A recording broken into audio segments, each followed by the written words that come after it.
Hello my dear students, आज का topic है motion under the effect of gravity. आज हम काइनेटिक्स के लेक्चर 5th पे आ गए। ये टॉपिक क्या है, what is motion under the effect of gravity. तो पहले तो इसमें एक्सेलरेशन कांस्टेंट, इससे पहले का लेक्चर क्या था, यूनिफॉर्मली एक्सेलरेटेड मोशन, इस पर ये कांस्टेंट था, इसमें भी ये कांस्टेंट है, अभी आगे समझा देंगे। पहले है क्या चैप्टर, जिसको मैं थोड़ा हवा में फेंक के दिखाता हूँ। इसको अगर मैं हवा में फेंकूंगा, अभी सामने ही पड़ा था, इसी को उठा लिया, तो क्या होगा, सब लोग गेस करते, if I throw this is up in air, what will happen. ओहो, टकरा गया, फिर से ट्राई करते हैं। What is happening, it is going up, stopping and coming back. ऐसे इसमें हवा फेंक रहा हूँ, ऊपर जा रहा है, कहीं रुक के वापस आ रहा है। इस मार्कर को ट्राई करूँ, ऊपर जा रहा है। इस बॉटल को ट्राई करूँ, ग्लास की बॉटल देखो, नहीं, इसको ट्राई नहीं करेंगे, बॉटल टूट जाएगी। मोबाइल को ट्राई करते हैं, रिस्क ले सकते हैं। मैं ट्राई करूंगा, किसी बच्चे को देखना है कि मोबाइल फेंकेंगे तो क्या होगा, किसको देखना है, तुमको देखना है, तुमको दो, अपना मोबाइल दो, अपने से थोड़ी ट्राई करेंगे, मुझे तो मालूम नहीं है। तो ठीक है, मोबाइल से रिस्क नहीं लेंगे। तो anything if I throw in it goes up, stops and come back, उसी चीज को पढ़ना है। तो यहाँ पे जैसे ये डायग्राम है, एट द एंड हम ये वाला इतना टफ क्वेश्चन भी कर पाएंगे। इन सब के लिए तुमको कुछ रटना नहीं, याद नहीं करना, बेसिक कॉन्सेप्ट। तीन equation, S is equal to U T plus half T square. वो जब भी किसी चीज को हम हवा में फेंकते हैं, तो हमने तो हाथ से छोड़ दी, हवा में जा रहा है, तो इस पर फोर्स कौन लगा रहा है, अर्थ लगा रही है। तो there is acceleration due to gravity. हमेशा वो जी नीचे की तरफ होता है, उसकी वैल्यू फिक्स्ड है, तुम सबको मालूम होगा, 9.8 for places close to surface of earth, right. तो एक बार चीज हवा में चली गई तो उसका एक्सेलरेशन हमेशा जी रहता है, कांस्टेंट। तो इस चैप्टर को पढ़ने के लिए, न्यूमेरिकल सॉल्व करने के लिए कुछ चीजों का ध्यान रखो कि भाई पॉइंट ऑफ प्रोजेक्शन, जिस पॉइंट से तुमने ऑब्जेक्ट को छोड़ा है, तुमने ऑब्जेक्ट को ऊपर की तरफ थ्रो किया है, तो जब once it relieves your hand, it goes in air, वहां से क्वेश्चन शुरू हो रहा है, उसे पॉइंट ऑफ प्रोजेक्शन नीचे की तरफ भी फेंक सकते हो और ऐसे हाथ से छोड़ भी सकते हो। तीनों पॉसिबिलिटीज हैं। अभी हम 1D कंसिडर कर रहे हैं, अगले के लेक्चर में हम 2D कंसिडर करेंगे, फिर थ्रो इन ऑब्जेक्ट। अगली बार मैं कोशिश करूंगा फुटबॉल लेके आऊँ तो तुमको थ्रो करके दिखाऊंगा, ठीक। तो जिस पॉइंट से थ्रो किया है, छोड़ा गया है, उसको क्या बोलते हैं, पॉइंट ऑफ पोजीशन। उसको हम ओरिजिन मानने वाले हैं। इससे हमारी लाइफ काफी सिंपल रहेगी, काफी चीजें आसानी समझ में आ जाएंगी।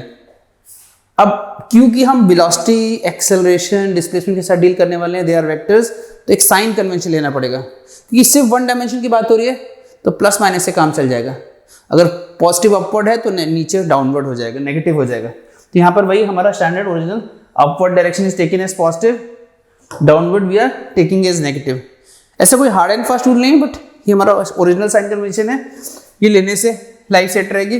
तुम चाहो तो अपोजिट भी ले सकते हो, फिर सब जगह सेम फॉलो करना। देखो, हमने जहां से ऑब्जेक्ट को थ्रो किया उसको हम क्या मान ले, ओरिजिन। अगर किसी ने बॉल को ऊपर फेंका तो उसकी इनिशियल वेलोसिटी प्लस यू, किसी ने बॉल को नीचे फेंका तो उसकी इनिशियल वेलोसिटी माइनस यू। अगर किसी केस में एक्सेलरेशन ऊपर लगा तो प्लस, नीचे लगा तो माइनस। अब under the effect of gravity हमेशा ही नीचे लगेगा, तो हमेशा ही माइनस आएगा। तो चलो इस साइन कन्वेंशन को प्रैक्टिस करते हैं। एग्जाम्पल दिया, एक बॉल को हवा में ऊपर थ्रो कर दिया, तो इनिशियल वेलोसिटी ऊपर की तरफ है, जी हमेशा ही नीचे लगता है, तो इनिशियल वेलोसिटी अपवर्ड है इसलिए plus you, acceleration due to gravity downward है इसलिए माइनस जी। नेक्स्ट केस, इस बार बॉल को नीचे थ्रो किया है, तो इनिशियल वेलोसिटी का डायरेक्शन नीचे की तरफ है इसलिए minus U, acceleration due to gravity नीचे की तरफ है इसलिए minus G. Clear. Third case में हमने ऑब्जेक्ट को जस्ट छोड़ दिया ऐसे हवा में, तो what is once you leave an object like this, initial velocity zero है, एक्सेलरेशन ड्यू टू ग्रेविटी नीचे की तरफ है इसलिए माइनस। अब कुछ कंफ्यूजन जो यहां पर आते हैं बच्चों को, तो एक बार समझते हैं कि अगर हम ऑब्जेक्ट को, let me go back to this slide, इसमें जब मैंने ऑब्जेक्ट को ऊपर फेंका था तो जहां से थ्रो किया था ओरिजिन है, और इसको मैं वाई एक्सिस मान लूं, तो ये कहीं ना कहीं जाकर रुकेगा। जिस पॉइंट पे रुकेगा उसको हम हाईएस्ट पॉइंट बोल सकते हैं। उस पॉइंट पर वेलोसिटी क्या होगी, तो उस पॉइंट पे वेलोसिटी होगी जीरो, राइट। और दिस इज जस्ट मोमेंटली, उसके बाद वो नीचे भी आएगा, राइट। सो अगर मैं इस ओ से ऊपर तक के पार्ट को एसेंट बोल दूं, O to A, and then A to O descent हो जाएगा। नीचे अगर जमीन तो उसके नीचे नहीं जा पाएगा। तो इसमें कई बार बच्चों को कंफ्यूजन होता है कि सर जी का साइन बताइए, यू का साइन बहुत ईजी है। अब जहां से थ्रो करते हैं वो ओरिजिन, ऊपर फेंका तो प्लस यू, नीचे फेंका तो माइनस यू, छोड़ दिया तो जीरो। बट ऊपर जाते वक्त तो रिटार्डेशन हो रहा था, स्पीड कम हो रही होती है, नीचे आते वक्त तो स्पीड बढ़ रही होती है, तब मैं ए क्या लूंगा, प्लस जी लूं या माइनस जी। सो जी चाहे तुम ऊपर आ रहे हो या नीचे जा रहे हो, जी तो हमेशा ही नीचे लग रहा है, इसलिए जी हमेशा ही माइनस ए का वैल्यू हमेशा ही माइनस लेना होता है, ए का वैल्यू हमेशा माइनस लेना होता है। तो ए को मैं एक बार फिर समझाने की कोशिश करूंगा, मुझे मालूम है इस बच्चों को बहुत कंफ्यूजन होता है, क्लास 9 10 में जो पढ़ा उसके थोड़े से ऊपर की लेवल की चीजें। डिस्प्लेसमेंट सुन लेते हैं। एक रेगुलर चलती क्लास में बच्चों से पूछते हैं कि एसेंट, ऊपर जाना एसेंट, नीचे आना डिसेंट। एसेंट में और डिसेंट में तो बच्चे बोलते हैं एसेंट में डिस्प्लेसमेंट पॉजिटिव, डिसेंट में डिस्प्लेसमेंट नेगेटिव। चलो चल के देख लेते हैं। मान लो हाईएस्ट पॉइंट है 5 ए, 5 वाला, यहां से शुरू हुआ, तुम लोग बोलो यहां से डिस्प्लेसमेंट +1, डिस्प्लेसमेंट +2, डिस्प्लेसमेंट +5। इसके बाद यहां पहुंचो तो डिस्प्लेसमेंट +4, डिस्प्लेसमेंट +3, डिस्प्लेसमेंट +2, +1 0। तो ध्यान दिया, ऊपर जा रहे थे डिस्प्लेसमेंट पॉजिटिव था बट इंक्रीज कर रहा था, नीचे आ रहे अभी भी पॉजिटिव है और डिक्रीज कर रहा है, बट जब वहां वापस आ गया डिस्प्लेसमेंट 0 हुआ। इसके नीचे जाओगे तो displacement -1, -2, -3 and so on. Clear, सबको क्लियर है? तो ये कॉन्सेप्ट नहीं रखेंगे। फॉर एग्जांपल आगे चल के क्वेश्चन आने वाला है, कल को मैं एक ऑब्जेक्ट को एक बिल्डिंग के टॉप से ड्रॉप करूंगा, तो तुम कैसे सॉल्व करोगे? जहां से थ्रो किया उसको क्या मानोगे? Origin, it goes up comes back, अपने ओरिजिनल पॉइंट से, ये ओरिजिनल पॉइंट है, ध्यान दो, नीचे है तो यहां पर डिस्प्लेसमेंट क्या हो जाएगा? नेगेटिव हो जाएगा। तो डिस्प्लेसमेंट के बारे में क्लियर? थोड़ी समरी कर लेते हैं फिर से। क्या लिखा है? किसी चीज को हवा में फेंकिया, बिल्डिंग के ऊपर से नहीं फेंका तो इसको ग्राउंड मान लो, तो इसको फिर ग्राउंड टू ग्राउंड बोलते हैं और नीचे नहीं जाएगा। बिल्डिंग से फेंकने का मतलब बिल्डिंग के जस्ट बाहर हाथ निकाल के थोड़ा केयरफुली फेंकना, जिससे कि बिल्डिंग जब ये वापस यहाँ पे आए तो इसके पास नीचे खाली जगह, नीचे जा सके, जमीन ये है। और तुमने इसी को यहां से फेंका तो उसे ग्राउंड टू ग्राउंड बोलते हैं, जिस लेवल पे फेंका उसी लेवल पे वापस आ जाए। तो मैं एक बहुत जनरल सा केस कर रहा हूँ जहां पे सब कुछ कवर हो जाएगा। जहां से फेंका उसको क्या मानना है? ओरिजिन मानना है। इनिशियल वेलोसिटी इस केस में +u -u, जी किधर लग रहा है इस चीज को समझना है। चाहे तुम ऊपर जाओ चाहे नीचे आओ, जी तो हमेशा ही नीचे लग रहा है, इसलिए a इज ऑलवेज -g। थोड़ी चीजें और समझ लेते हैं। Ascent during upward journey, speed becomes momentarily 0 at some point, और उस पॉइंट का नाम है हाईएस्ट पॉइंट। ऊपर जाते वक्त डिस्प्लेसमेंट पॉजिटिव है एंड बढ़ता जा रहा है। डिसेंट की बात करते हैं, speed increases as the object comes down. Descent मतलब इसको a नाम देते हैं, तो O to A तो एसेंट था, A to O डिसेंट है। जैसे जैसे नीचे आएगा स्पीड बढ़ती जाएगी। अभी भी डिस्प्लेसमेंट पॉजिटिव है, अभी मैंने समझाया, बट इस बार डिक्रीज हो रहा है। जब तुम उसी पॉइंट पर वापस आ गए जहां से तुमको प्रोजेक्ट किया गया था, on reaching point of projection, और एक बार पॉइंट ऑफ प्रोजेक्शन से नीचे चलेगा तो डिस्प्लेसमेंट क्या हो गया? नेगेटिव हो गया। क्लियर? अभी रिकैप समझाया। अब कुछ चीजें समझते हैं यहां पर। तो देखो यहां पर एक इस बॉल को हवा में थ्रो किया तो क्या हो रहा है? Going up up up up, stops and comes back. इसमें ऐसे इसमें साइड में दिखाया, but generally when you throw it like it will go on the same line and come back on the same line. But यहां पर same line दिखाएंगे, समझ यहां पर देखो सेम लाइन दिखाई है। ओ से थ्रो किया, इनिशियल वेलोसिटी यू से, it goes up, stop somewhere, जिस पॉइंट पे स्टॉप करता है उसका नाम है हाईएस्ट पॉइंट, बिकॉज उससे और ऊपर नहीं जाएगा। अगर इसका नाम हाईएस्ट पॉइंट है तो इस हाइट को हम क्या बोल सकते हैं? क्या बोल सकते हैं? मैक्सिमम हाइट बोल सकते हैं, और ऊपर नहीं जाएगा। अपने पॉइंट से होता नहीं, बॉल को हम थ्रो करते हैं, बहुत बार हम खेलते हैं ना, try and throw it up in the air, ज्यादा ताकत लगाते हैं, मतलब ज्यादा यू देते हैं, तो you throw it with more speed it will go. तो आज तुमको मालूम चलेगा एग्जैक्टली तुम्हारे यू से क्या फर्क पड़ता है इस एच को। तो इस पॉइंट के बारे में क्लियर सबको? ए पॉइंट वो पॉइंट है जहां पर v 0 है, मैक्सिमम हाइट निकालनी है। तो ये डेटा तुमको अलग से पहले लिखनी चाहिए। तो दो डेटा है जो स्टार्टिंग की डेटा, जब तुमने फेंका था तो वेलोसिटी क्या थी, इस वक्त वेलोसिटी कितनी है? अब u दी है, बट प्लस यू या minus you? Plus you. A acceleration हमेशा नीचे, ए की वैल्यू क्या होगी? -g। तो ये दोनों डेटा लिखने के बाद थर्ड डेटा जो लिखते हैं वो डिपेंड करता है, भाई मुझे पूछा क्या गया है इस वक्त, मुझसे क्या पूछा गया है? Maximum height, right? इस वक्त क्या पूछा गया? Maximum height. मैक्सिमम हाइट किस पॉइंट पे होगी? ओ पर होगी, ए पर होगी, या रास्ते में कहीं होगी? मैक्सिमम हाइट तो उस पॉइंट को करस्पॉन्ड करेगी जब फर्दर और ऊपर नहीं जाओगे, तो मतलब मैक्सिमम हाइट मतलब v। तो जो थर्ड डेटा होती है वो फाइनल पॉइंट की होती है, जो डिसाइड होती है तुमसे क्वेश्चन में पूछा क्या गया है। सो मैक्सिमम हाइट पूछी है तो ए पॉइंट को कंसिडर किया, ए पॉइंट पर वेलोसिटी 0 है मालूम है, ठीक? और पूछा क्या है? मैक्सिमम हाइट, मतलब it is nothing but displacement, right? तो अननोन क्या है? एस। अब खुद ही सोचो, u मालूम, a मालूम, v मालूम, और s पर क्वेश्चन मार्क है, तो कौन सा फॉर्मूला लगाओगे?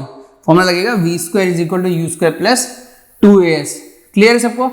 फॉर्मूला लगा के दिखा देता हूँ तुम लोग को। फॉर्मूला क्या आएगा? तो अब हम फॉर्मूला लगाएंगे v square is equal to u square plus 2as। Final velocity 0, initial velocity plus u, acceleration की जगह रखा माइनस g। अब जो s आएगा वही h है, तो यहाँ से h का फॉर्मूला क्या आ गया?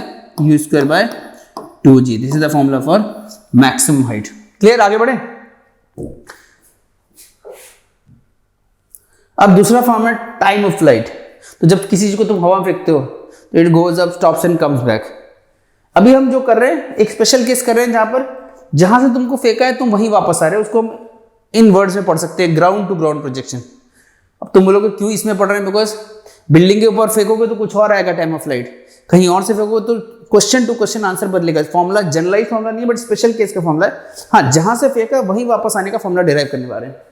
तो हमने फेंका ओ से, फाइनली किसी पॉइंट पर, सॉरी हाईएस्ट पॉइंट से, ए पॉइंट हाईएस्ट पॉइंट हो जाएगा। It will go up, stop momentarily and come back to O. ये टाइम निकालना। टाइम ऑफ फ्लाइट की अगर डेफिनेशन बोलोगे तो it is the time for which an object flies. उड़ना तो तुम लोग जानते हो, बहुत उड़ते हो तुम। अभी जस्ट 10 से 11 में आए हो, 95-96%, तो सभी उड़ते रहते हो। तो बस समझ लो वही डेफिनेशन है, time for which an object flies. एक बार फेंका, ऊपर गया, ग्राउंड टच होने से जस्ट पहले की बात हो रही है। अब कुछ बच्चे बोलते हैं ग्राउंड से टक्कर खाएगा फिर बाउंस करेगा, तो ग्राउंड से टक्कर खाएगा वो अलग चैप्टर, फिर बाउंस करेगा, फिर तुम यही वाली फिजिक्स लगा सकते हो। तो फिलहाल हम पढ़े जहां से तो रुक गया, हाईएस्ट पॉइंट वापस वहां तक की बात। इनिशियल डेटा, ऊपर फेंका था इसलिए initial velocity plus you, acceleration due to gravity हमेशा नीचे लगेगा इसलिए माइनस जी। अब लास्ट पॉइंट हमेशा जो तुमसे क्वेश्चन ने पूछा है, टाइम ऑफ फ्लाइट, कितनी देर तक हवा में, तो इसकी जर्नी को डिकोड करते हैं O to A and back to O। तो जब O पर वापस आएगा तो डिस्प्लेसमेंट कितना होगा? कोई गेस करेगा? O पर जब वापस आएगा, तो अभी तो देखा था ना, जब O पर वापस आ जाएगा तो इसका डिस्प्लेसमेंट 0 हो जाएगा। तो अगर मैं लिख दूं एट O S is 0, और पूछा क्या है क्वेश्चन में? टाइम, तो कौन सी इक्वेशन लगा दूंगा? S is equal to ut plus half A T square. S की वैल्यू क्या है? 0 है, u की वैल्यू प्लस u है, a की वैल्यू माइनस जी है, T square. This is a quadratic in T. से दो आंसर मिलेंगे। क्लास में जनरली बच्चे क्या करते हैं? While taking an offline class, half g T square को उधर ले जाते हैं, एक टी कैंसिल करते हैं, आंसर निकाल देते हैं 2u/g which is a right answer. But इसका एक आंसर आना ही नहीं चाहिए, इसके दो आंसर आने चाहिए। तो राइट तरीका है इसको ऐसे सॉल्व करना। राइट तरीका है इसको सॉल्व करने का, 0 is equal to u minus half g t, और एक टी कॉमन, क्वाड्रेटिक, एक बार टी 0 रखोगे और एक बार u minus half g T को 0 करोगे तो यहां से t आएगा 2u/g। तो ये जो आंसर है इसे बोलते हैं टाइम ऑफ फ्लाइट। फिर एक बच्चे के मन में ख्याल है कि आए तो आंसर दो हैं, एक ये आंसर क्या है, क्यों आया ये आंसर? तो ये जो तीन इक्वेशन है ये बहुत ही ईमानदार इंटेलिजेंट इक्वेशन है, सब कुछ सही से बता देंगे। इनको तुम इंफॉर्मेशन बस सही दे दो। तुमने इनसे क्या, इनको नहीं मालूम what is time of flight, इनको इतनी इंग्लिश नहीं आती, इनको फिजिक्स आती है, इनको मैथ्स आती है। तो तुमने इनसे बोला कि भैया S 0 होगा, मुझे वो टाइम बता दो। ये डेटा है इनिशियल डेटा, S जब 0 होगा मुझे वो टाइम बता दो। तो इन्होंने तुमसे बोला कि ऐसा एक नहीं दो बार होगा, एक बार तो शुरुआत में ही S 0 है। अंडरस्टूड? समझ में आया T 0 क्यों आंसर है? और एक कुछ देर बाद तुमने अच्छा जो कुछ देर बाद वाला वो मेरा टाइम ऑफ फ्लाइट है। So what is the formula for time of flight? 2u/g। Clear है? समझ में आ गया? डिराइव कर लिया, आगे बढ़े। अब डायरेक्ट हम टफ क्वेश्चन पे आते हैं कि किसी बिल्डिंग के ऊपर से फेंकना है, ग्राउंड के ऊपर के, तो तुमको दो फॉर्मूले मैंने रटवा दिए, मैक्सिमम हाइट का, टाइम ऑफ फ्लाइट का। अब बिल्डिंग के ऊपर से फेंकते हैं तो क्या होगा? तो देखो पहले जहां से फेंका उसको क्या लेंगे, याद करो, ओरिजिन लेंगे। जहां से फेंका उसको मैं यहां से डायग्राम बनाता हूं, ऑल्दो मेरा ड्राइंग स्किल्स ज्यादा अच्छा नहीं, बट तो अब ऐसे फेंक गया तो होगा क्या? जहां से फेंका उसको ओरिजिन लिया, इनिशियल वेलोसिटी क्या है? प्लस यू है, इनिशियल वेलोसिटी प्लस यू है। हवा में फेंका है तो एक्सीलरेशन हमेशा ही क्या होगा? माइनस जी।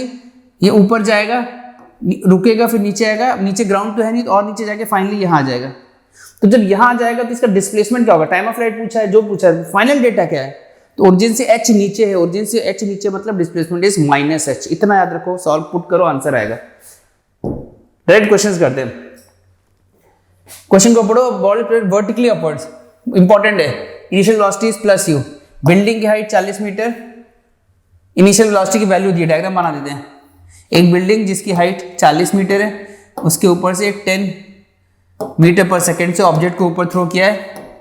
पूछा find the time taken by the particle to reach the floor, this is the floor, ये क्वेश्चन है। तो फाइनली मुझे मालूम है कि it goes up stops and comes back, it goes up stops and comes back. तो जब finally मुझे मालूम है इनिशियल डेटा क्या है +10, एक्सेलरेशन कितना है -g और g की वैल्यू 10 दी है, s कितना है भाई, जहां तक का डेटा चाहिए मुझे, फाइनली यहां पहुंचने का टाइम चाहिए। तो जब यहां पहुंच जाएगा तो s इज -40, इतना बस ध्यान रखो। उसके बाद s is equal to ut plus half at² apply कर सकते हो। आगे देखते हैं। तो यहाँ पे अगर हम s is equal to ut plus half at² apply करते हैं, देखते हैं क्या सॉल्व हो, क्या आता है। s की वैल्यू क्या है -40 है, u की वैल्यू क्या है +10 है, t मुझे सॉल्व करना है, g की वैल्यू 10 दी थी, रख दिया।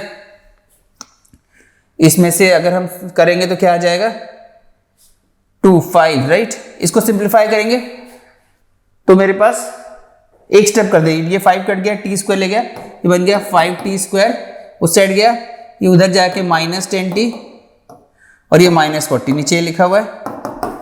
ये क्वाड्रेटिक इंटी है, तुम और सिंप्लीफाई, पूरे को 5 से डिवाइड कर दो, तो ये 2 आ जाएगा, 8 आ जाएगा। फिर इसके स्प्लिट करके रूट्स लेने आते होंगे। 19 में इतने अच्छे जो मार्क्स आए तुम लोग के, सब बच्चे 95 लेके बैठे हो, ये तो सबको आता होगा। मिडिल टर्म को स्प्लिट करते हैं, उनका सम ये आ जाना चाहिए और product, on the basis of that you will get 2 roots. Quadratic है, 2 आंसर आएंगे।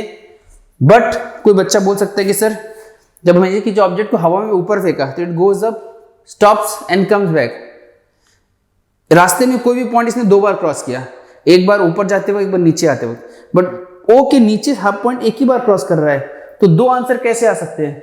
तो जैसा कि मैंने बोला इंटेलिजेंट इक्वेशन है, इनको भी ये सब मालूम है, तो ये बोलेंगे क्वाड्रेटिक में 2 आंसर तो आएंगे बट फाइनल एक ही आंसर राइट आंसर है, because it will reach the cross the floor, reach the floor only once. तो खुद ब खुद तुम देख सकते हो, एक आंसर पॉजिटिव आया और एक आंसर नेगेटिव आया, time can not be negative, इसको रूल आउट कर दोगे तो this is the final answer. आज बस एक लास्ट क्वेश्चन करते हैं, बहुत सिंपल सा क्वेश्चन है, आसान से तुम कर सकते हो। बिल्डिंग 40 मीटर की है, ओनली डिफरेंस इज इस बार बॉल को नीचे की तरफ फेंकिया है, तो इनिशियल वेलोसिटी कितनी है 10, डेटा को लिख लेते हैं, u is -10, a is -g is also -10 हो गया, एंड s इज, अब इसमें बच्चे कंफ्यूज है सर इस बार नीचे फेंका है तो ना, x y एक्सिस ये ओरिजिन है, अब तुम ओरिजिन से ऊपर जाओगे तो तुम्हारा डिस्प्लेसमेंट प्लस, तुम डायरेक्टली भी नीचे जाओगे तो डिस्प्लेसमेंट माइनस, तो डिस्प्लेसमेंट यहाँ पर -40 है।